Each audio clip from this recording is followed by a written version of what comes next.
అందరికీ నమస్కారం అండి. ముందుగా మన యూట్యూబ్ ఛానల్‌కు స్వాగతం. ఈ వీడియోలో మనం కార్తీక పురాణం యొక్క 3వ అధ్యాయం గురించి తెలుసుకుందాం. కావేరి కార్తీక స్నానఫలం తత్వనిష్ట చరితం. ఓ జనక మహారాజా వినుము. కార్తీక మాసమందు స్నానము, దానము, జపము మొదలైన పుణ్యములలో ఏదైనను స్వల్పమైన చేసిన ఎడల ఆ స్వల్పమే అనంత ఫలప్రదమగును. స్త్రీలు గాని పురుషులు గాని అస్థిరమైన శరీరమును నమ్ముకొని శరీర కష్టమునకు భయపడి కార్తీక వ్రతమును చెయ్యని ఎడల 100 మారులు కుక్కగా పుట్టెదురు. కార్తీక పౌర్ణమి రోజున స్నానదానములు ఉపవాసం చెయ్యని మనుష్యుడు 1,000,000 మారులు చండాలుడై జన్మించెను. అట్లు చండాలుడై పుట్టి చివరకు బ్రహ్మరాక్షసుడై ఉండెను. ఈ విషయమందొక పూర్వ కథ కలదు, చెప్తాను వినుము. ఆంధ్రదేశమందు తత్వనిష్ఠుడను ఒక బ్రాహ్మణుడు కలడు. అతడు సమస్త శాస్త్రములను చదివినవాడు, అబద్ధమాడనివాడు, ఇంద్రియములను జయించినవాడు, సమస్త ప్రాణులందు దయగలవాడు, తీర్థయాత్రలందు ఆసక్తి కలవాడు. రాజా, ఆ బ్రాహ్మణుడు ఒకప్పుడు తీర్థయాత్రకు పోవుచు గోదావరి తీరమందు ఆకాశమునంటియున్నట్లుండు ఒక మర్రి చెట్టు మీద 3 బ్రహ్మరాక్షసులను చూచెను. ఆ బ్రహ్మరాక్షసులకు తల వెంట్రుకలు పైకి నిక్కి ఉన్నవి, నోరు వికటంగా ఉన్నది, శరీరం నల్లగా ఉన్నది, ఉదరం కృశించి ఉన్నది, నేత్రములు గడ్డము, ముఖము ఎర్రగా ఉన్నవి, దంతములు పొడుగుగానున్నవి, చేతిలో కత్తులపైన పుర్రెలు కలిగి సర్వ జంతువులను భయపెట్టుచుండిరి. ఆ రాక్షసుల భయము చేత ఆ వటవృక్షమునకు 6 క్రోశముల దూరం లోపల మనుష్యులు, పక్షులు, మృగములు సంచరించుటయే లేదు.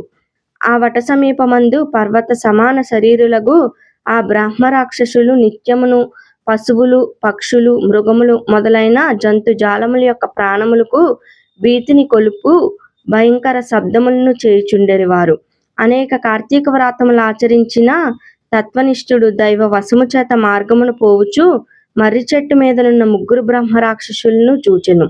తత్వనిష్ఠుడు భయపడి శ్రీహరి పాదారవిందములను స్మరించుచు, దేవేశ నన్ను రక్షించుము, లోకేశ నారాయణ అవ్యయ నా మొర ఆలకించుము, సమస్త భయములు నశింపచేయు దేవా నా భయమును పోగొట్టు, నాకు నీవే దిక్కు, నీవు తప్ప నన్ను రక్షింప సమర్థులెవ్వరూ లేరు.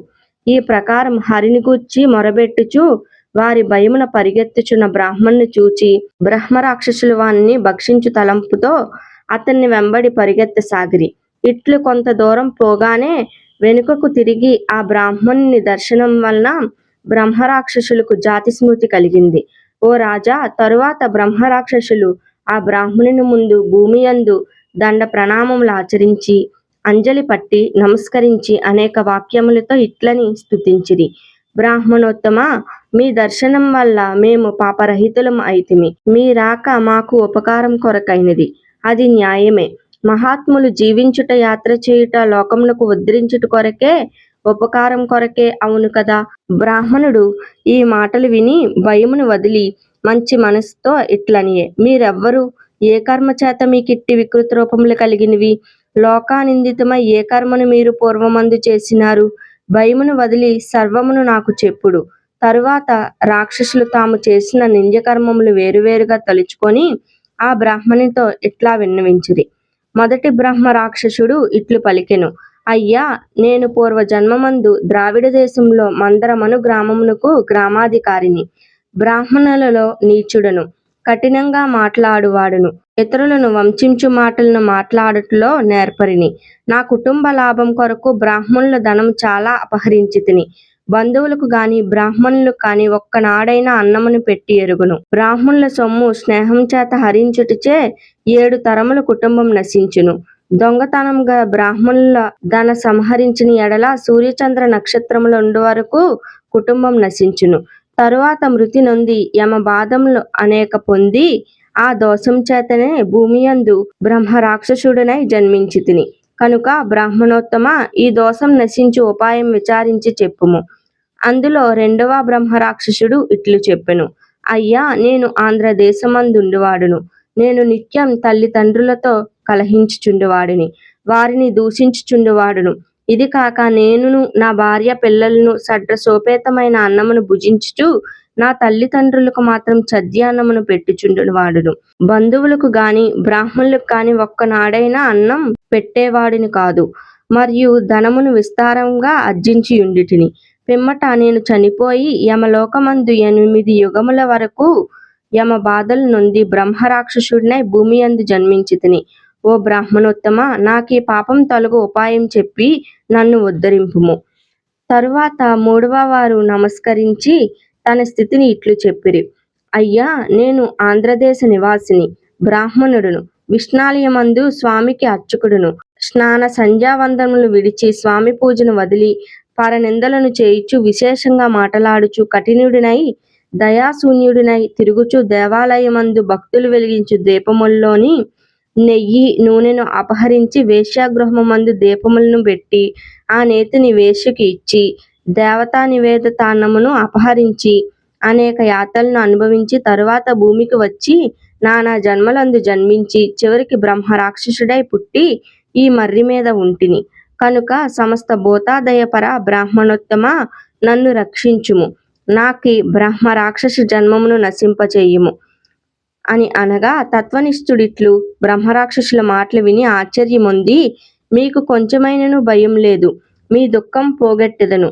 నేను కార్తీక స్నానార్థం పోవుచున్నాను, నాతో మీరు కూడా రండి అని వారిని తీసుకొని పోయి కావేరీ నదిలో బ్రహ్మ రాక్షసుల నిమిత్తం రాక్షసులచే కూడా స్నానం చేయించి వారికి బ్రహ్మ రాక్షసత్వం నశింపచేసెను. అముకానం బ్రహ్మ రాక్షసత్వ నివారణార్థం అస్యాం కావేర్యం ప్రాతస్నాన మహాం కరిష్యే. ఇట్లు సంకల్పం చేసి ఆ బ్రాహ్మణుడు విధిగా స్నానం చేసి ఆ రాక్షసుల కొరకు ఆ ఫలమిచ్చెను. ఆ క్షణముననే ఆ ముగ్గురు దోష విముక్తులై దివ్య రూపములను ధరించి వైకుంఠలోకముకు పోయిరి. ఓ జనక మహారాజా, వినుము. మోహము చేత కాని అజ్ఞానం చేత కాని కార్తీక మాసంబున శుక్ర నక్షత్రమదించినప్పుడు అంటే తెల్లవారుజామున సూర్యోదయ కాలమందు కావేరీ నది యందు స్నానం చేసి పిమ్మట శ్రీ విష్ణు పూజ చేసిన వారికి 10,000 యజ్ఞములు చేసిన ఫలం కలుగును. ఇందుకు సందేహం లేదు. కార్తీక మాసమందు ఏదో ఒక ఉపాయం చేత కావేరీ స్నానమును తప్పక చెయ్యవలెను. కార్తీక మాసమందు దామోదర ప్రీతిగా ప్రాతస్నానం చెయ్యనివాడు 10 జన్మలందు చండాలుడై జన్మించి తరువాత పందిగా జన్మించును. కాబట్టి స్త్రీ గాని పురుషుడు గాని కార్తీక మాసమందు ప్రాతస్నానమును తప్పక చెయ్యవలెను. ఈ విషయమై ఆలోచన చేయ పని లేదు. కార్తీక పురాణం 3వ అధ్యాయం సమాప్తం. తరువాత వీడియోలో మనం కార్తీక పురాణం యొక్క 4వ అధ్యాయం గురించి తెలుసుకుందాం. ధన్యవాదములు.